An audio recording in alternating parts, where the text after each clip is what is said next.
They were left trembling in the snow, 3 tiny German Shepherd puppies blindfolded, tied with rough ropes, and a cardboard sign that read, $100 for 3 puppies. Passers-by ignored them, thinking it was some cruel joke. But when Officer Mark saw the scene, something deep inside him snapped. He ran toward them, his boots crunching through the ice, his heart pounding. What he discovered that day would lead to one of the most emotional rescues of his career, and uncover a heartbreaking secret no one expected. What happened next shocked everyone. Before we start, make sure to hit like, share, and subscribe. And really, I'm curious, where are you watching from? Drop your country name in the comments. I love seeing how far our stories travel. The blizzard swept across the empty highway like a living wall of white. Officer Mark tightened his grip on the steering wheel, eyes squinting through the frosted windshield. The radio crackled with static, nothing but silence beyond the storm. Then something caught his eye, a faint, fluttering shape near an old rest stop sign. At first he thought it was trash blowing in the wind. But as he slowed down, the headlights illuminated something that made his heart freeze. There, half buried in the snow, stood a crooked cardboard sign. On it, scrawled in shaky black marker, were the words, $100 for 3 puppies. And just below it, 3 tiny figures shivering violently. Mark's breath caught. The puppies were blindfolded, ropes tied tightly around their necks and legs, their little bodies trembling from the cold. He jumped out of his car, boots sinking deep into the snow. "Oh no," he whispered, running toward them. The wind howled, cutting into his face, but he didn't care. One of the puppies whimpered weakly, its nose twitching at the sound of his voice. Mark's heart broke. He knelt beside them, untying the rough ropes with frozen fingers. Their fur was stiff with frost, their tiny paws raw from the ice. As he lifted the smallest one into his arms, it pressed its face against his jacket, whimpering softly. Mark swallowed hard. Whoever did this didn't just abandon them. They meant for them not to survive. Mark's hands shook as he pulled the ropes free, each knot tighter than the last. The puppies whimpered softly, their tiny bodies stiff from the cold. He could feel their fragile hearts fluttering against his palms like trapped birds. "Hang in there, little ones," he murmured, pulling off his jacket and wrapping all 3 inside it. Their fur was soaked, their ears pressed flat in fear. Snowflakes swirled around them as Mark sprinted back toward his patrol car. His boots crunched through the ice, breath forming clouds in the freezing air. One of the pups, a small one with a darker muzzle, let out a faint cry that barely rose above the wind. Mark's chest tightened. They were freezing to death right in front of him. He slid into the car, turned the heater to full blast, and placed the bundled puppies near the vents. "Come on, stay with me," he whispered. One blinked weakly, another sneezed. Mark rubbed their paws gently, trying to coax life back into them. His police radio buzzed with a distant voice, but he ignored it. This was more urgent. When the smallest puppy finally lifted its head and nuzzled his hand, a surge of relief washed through him. He smiled faintly. "That's it, brave one. You're safe now." But as he looked through the windshield, Mark noticed footprints in the snow, fresh ones, leading away from where the puppies had been left. Someone had just been here, and they didn't want these puppies to survive. Mark's pulse quickened as he stared at the trail of footprints disappearing into the white distance. They weren't random.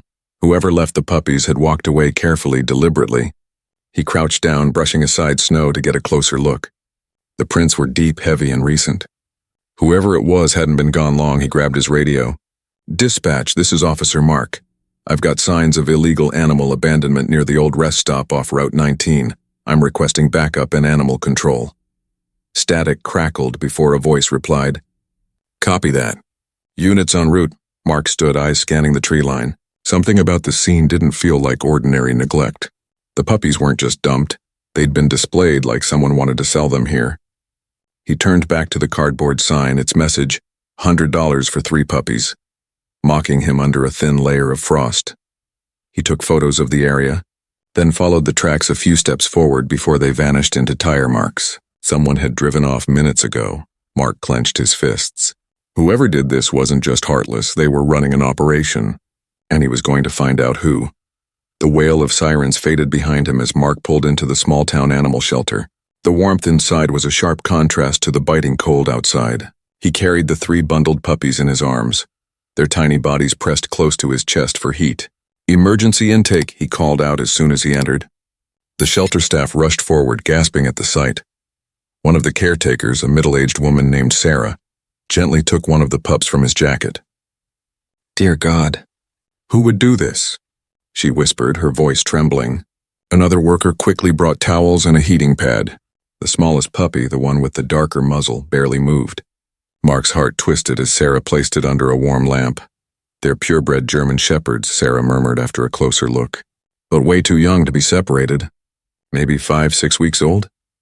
Her voice faltered when she noticed a faint scar around the smallest one's neck. "Looks like someone tried to collar him already." "Too tight." Mark clenched his jaw. "They were tied up like bait," he muttered. "And there was a sign, $100 for 3 puppies. Sarah looked up, horror flashing in her eyes. "That's not abandonment," she said grimly. "That's trafficking." Mark stared at the trembling pups, anger rising in his chest. He didn't know who was behind this yet, but one thing was certain. This wasn't over. Night had fallen by the time the shelter quieted down. The hum of heaters filled the air, and the faint whimper of the rescued puppies echoed from the back room. Officer Mark lingered long after his report was filed, unable to make himself leave. He stood by the glass enclosure where the 3 tiny shepherds lay curled together, sleeping under a soft blanket. Their breathing was shallow but steady, a good sign. He watched as the smallest one stirred, its tiny head lifting slightly. Its eyes fluttered open for a second, cloudy, uncertain, before closing again. Somehow that fragile blink hit him harder than anything else that day. It reminded him of his old canine partner, Rex. The way Rex used to nudge him awake during long stakeouts. Always alert, always watching. Mark reached a gloved hand toward the glass, his reflection merging with the pup's sleeping face. "You're safe now," he whispered. As he turned to leave, the smallest puppy lifted its head again, letting out a faint whine. Mark froze. Slowly he crouched down, and the tiny creature pressed its paw against the glass, almost as if trying to reach him. His chest tightened. He hadn't felt this ache in years. The loss of Rex had hollowed something inside him. But tonight, as the puppy's soft cry followed him to the door, Mark realized, maybe, just maybe, that emptiness wasn't permanent after all. The next morning, Mark sat at his desk, sipping black coffee as frost glimmered on the precinct windows. The photo of the 3 puppies lay on the table before him, their frightened eyes haunting his thoughts. He couldn't shake the feeling that what happened wasn't random. Someone had wanted those puppies gone. He pulled up his computer and began searching through local classifieds, online listings, and animal sale forums. Dozens of ads popped up. Pure German shepherds, $100 each, more canine bloodline pups for sale, quick deal. His stomach turned. One post caught his attention. It had been uploaded just hours before he'd found the puppies from an account using a fake name. He forwarded the link to the cyber unit. "Trace this account," he ordered, "and check if there are any previous listings." Within minutes, the reply came. Multiple sales, all from the same location, an old farmhouse outside town. Mark's jaw tightened. It wasn't just some careless breeder. This was part of a network. And the worst part? The record showed the seller had previously supplied training-grade puppies to law enforcement units. His pulse quickened. That meant whoever was behind this operation had connections, possibly within the system itself. Mark leaned back, staring at the photo of the smallest pup, the one who'd pressed its paw against the glass. "Don't worry, little one," he whispered under his breath. "We'll find whoever did this, I promise." The following afternoon, Mark drove down a narrow dirt road leading to the old farmhouse listed in the report. The place looked abandoned, peeling paint, broken fencing, and a faint smell of wet hay lingering in the cold air. But the tire tracks out front told a different story. Someone had been here recently. He stepped out of his car, badge visible, hand resting near his holster. As he approached the barn, muffled barking came from inside, deep, guttural, desperate. He pushed the door open, and the sound hit him like a wave. Dozens of dogs were crammed in small cages, their eyes wide and fearful. The stench of neglect filled the air. A man in greasy overalls appeared from behind a stall, startled. "Hey, you can't just walk in here," he barked. Mark's expression was cold. "Police. I'm investigating an illegal sale of puppies found near Route 19. The man's face twitched. "I don't know what you're talking about." But before Mark could respond, a young worker peeked out from a corner, trembling.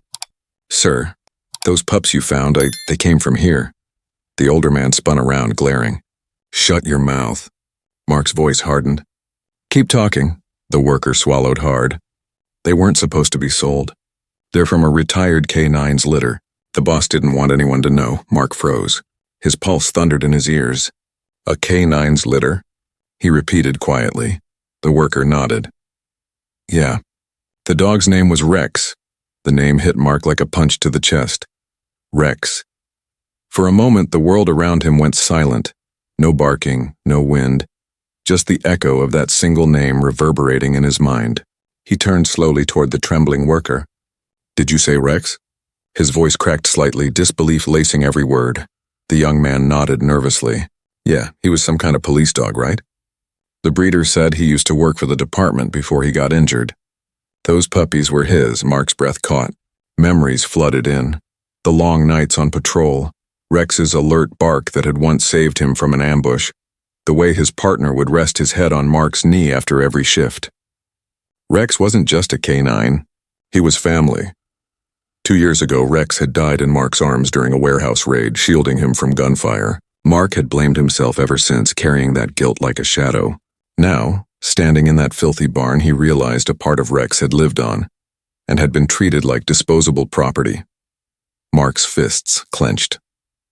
"You sold Rex's puppies for $100? His voice trembled with restrained fury. The worker stepped back, whispering, "I didn't want to." "The boss, he said no one would care." Mark took a slow, shuddering breath. "You're wrong," he said quietly. "Someone cares. And I'm not letting his legacy end in this place." That night, the storm returned. Heavy rain drumming against the shelter windows as Mark stood alone in the dimly lit room. His uniform was soaked, his hands trembling as he stared at the sleeping puppies. The truth still echoed in his mind. Rex's children. He could hardly breathe under the weight of it. He crouched beside their enclosure, his reflection shimmering in the glass. The smallest one, the same pup that had clung to him before, stirred and slowly lifted its head. Its cloudy eyes blinked open, locking onto him. For a fleeting moment, Mark saw Rex in them, that same steady, loyal gaze that had once guided him through the darkest nights. His throat tightened. "You're his," he whispered, voice breaking. He pressed his hand against the glass, and the tiny pup crawled forward, placing its paw where his hand rested. That simple gesture shattered the wall he'd built inside himself. Tears welled in his eyes as years of buried grief surfaced. He remembered Rex's final moments, the whimper, the blood, the silence that followed. "I'm sorry, buddy," Mark murmured. "I couldn't save you, but I'll save them." The pup gave a soft whine, pressing closer to the glass. Mark leaned his forehead against it, eyes closed, a single tear tracing down his cheek. For the first time since Rex's death, the pain didn't feel like a wound. It felt like a promise reborn. By morning, the case had spread through the precinct. The evidence from the breeder's farm was clear: illegal sales, falsified records, and animal cruelty charges. But when Mark requested to foster the 3 surviving puppies, he was met with silence. The shelter director shifted uncomfortably. "Officer, they're part of an active investigation. Until the court releases them, they have to stay here as evidence." Mark's jaw tightened. Evidence. They're living beings, not exhibits in a case file. His voice carried the weight of emotion he could no longer hide. "If we keep them locked up here, they'll lose the will to survive." The director hesitated. "Even so, I can't authorize it without the city's permission." Mark refused to back down. For 2 days, he filed petitions, made calls, and even met with the district attorney. He spoke not as a cop, but as a man who'd lost his partner and found his legacy in those pups.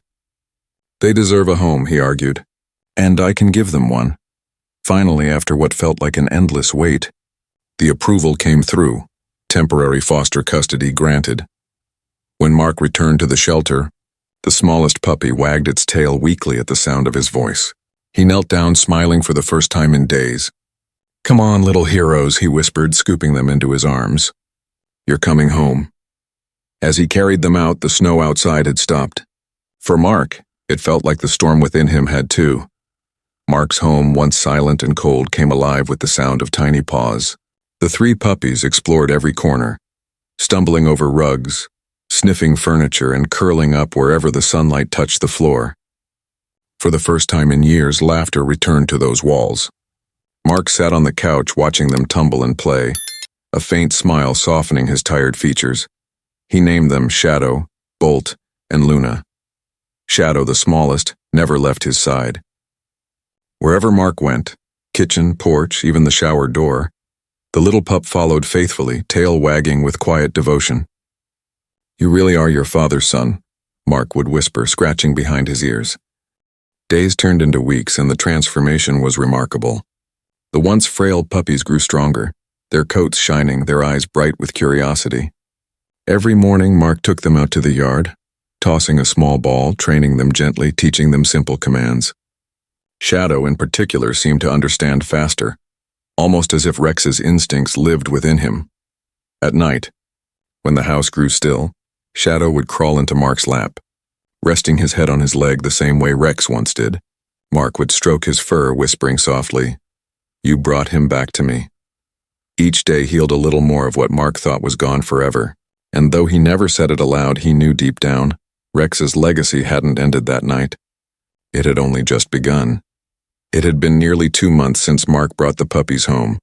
They were thriving and full of life, energy, and mischief. Every morning began with wagging tails and muddy paw prints across the kitchen floor.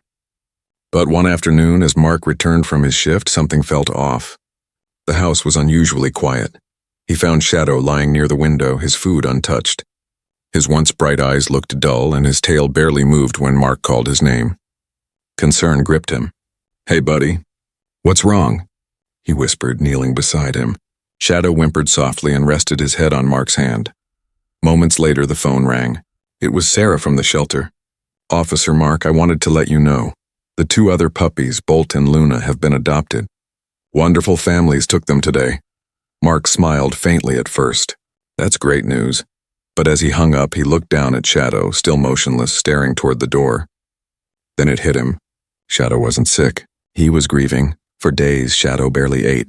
He'd wander around the house, sniffing the spots where his siblings used to sleep, letting out small, heartbroken whines. Mark tried everything, toys, walks, even sleeping beside him. Nothing worked. Watching the little pup lose his spark broke something inside Mark. He stroked his fur and whispered, "You miss them, don't you?" Shadow lifted his head weakly as if understanding, and in that moment Mark knew what he had to do. The next morning, Mark made a call to the shelter. "Can you give me the contact info of the families who adopted Bolt and Luna?" he asked. Sarah hesitated, then replied softly, "I'll see what I can do." Within hours, she called back. Both families agreed to meet at the town park that weekend. When Saturday arrived, the winter sun hung low, painting the park in a golden glow. Mark stood by the bench, Shadow sitting quietly beside him. His little tail flicked nervously, eyes scanning every sound. Then in the distance, 2 figures appeared, children holding leashes, and at the end of those leashes, 2 familiar shapes bounding through the grass. The moment Shadow saw them, his ears perked. He let out a single, sharp bark, then bolted forward like lightning. Bolt and Luna recognized him instantly. The 3 collided in a joyful blur of fur and wagging tails, their excited yips echoing through the park. Mark watched, a lump forming in his throat. The sight was pure, wordless love. 3 souls who'd found each other again. The family stood nearby, smiling through tears as the puppies played, rolling and tumbling in the snow-dusted grass. When Shadow finally returned to Mark, panting happily, his eyes sparkled again. Mark knelt and stroked his head. "You found your family," he whispered. Shadow licked his hand gently, tail wagging. For the first time in weeks, Mark felt peace, a kind of healing words could never give. Weeks later, the courtroom buzzed with quiet tension as the animal cruelty case reached its verdict. Mark sat in the back row, Shadow resting obediently at his feet, watching the man responsible for Rex's puppies stand before the judge. The breeder's once arrogant face now looked pale and defeated. Evidence from the farmhouse, along with testimony from witnesses, left no room for excuses. When the judge spoke, her tone was firm. For the unlawful breeding, abuse, and illegal sale of canine offspring, this court sentences you to 3 years in state prison and permanent revocation of your animal license. Mark exhaled slowly. Justice, real justice, had finally been served. But still, as the guards led the man away, Mark stood and approached him. The breeder glanced back, his eyes filled with shame. Mark's voice was calm, steady but laced with truth. You tried to profit off loyalty, but loyalty can't be sold. The man lowered his gaze, saying nothing. As Mark turned to leave, Shadow trotted beside him, tail swaying lightly. Outside, sunlight broke through the clouds, falling across them both. For the first time in a long while, Mark felt the weight of the past lift, replaced by purpose and peace. A year later, spring sunlight streamed through the open windows of the community center. Laughter and chatter filled the air as children gathered in a circle, waiting eagerly. At the center stood Officer Mark, smiling gently, while beside him sat Shadow, now grown, strong, and radiant, his fur gleaming under the warm light. All right, kids, Mark said, patting Shadow's back. This brave guy isn't just a police dog, son. He's a hero in his own right. Shadow wagged his tail, leaning forward as tiny hands reached to pet him. The children giggled when he licked their palms, his calm, kind eyes radiating warmth. After the session, Mark stepped outside, watching the sun dip behind the rooftops. Shadow trotted beside him, holding a child's forgotten scarf gently in his mouth. Always caring, always watchful, just like his father once was. Sarah approached from the shelter, smiling. You know, she said, Rex would be proud of what you've done. Mark looked down at Shadow, who was now sitting proudly by his side, tail thumping softly. He's still with us, Mark replied quietly. Every time this one saves a smile, every time he brings comfort, Rex lives on. As they walked toward the setting sun, the wind carried the sound of distant laughter. And for Mark, it wasn't just an echo of the past. It was a promise fulfilled. Sometimes heroes are reborn in the snow,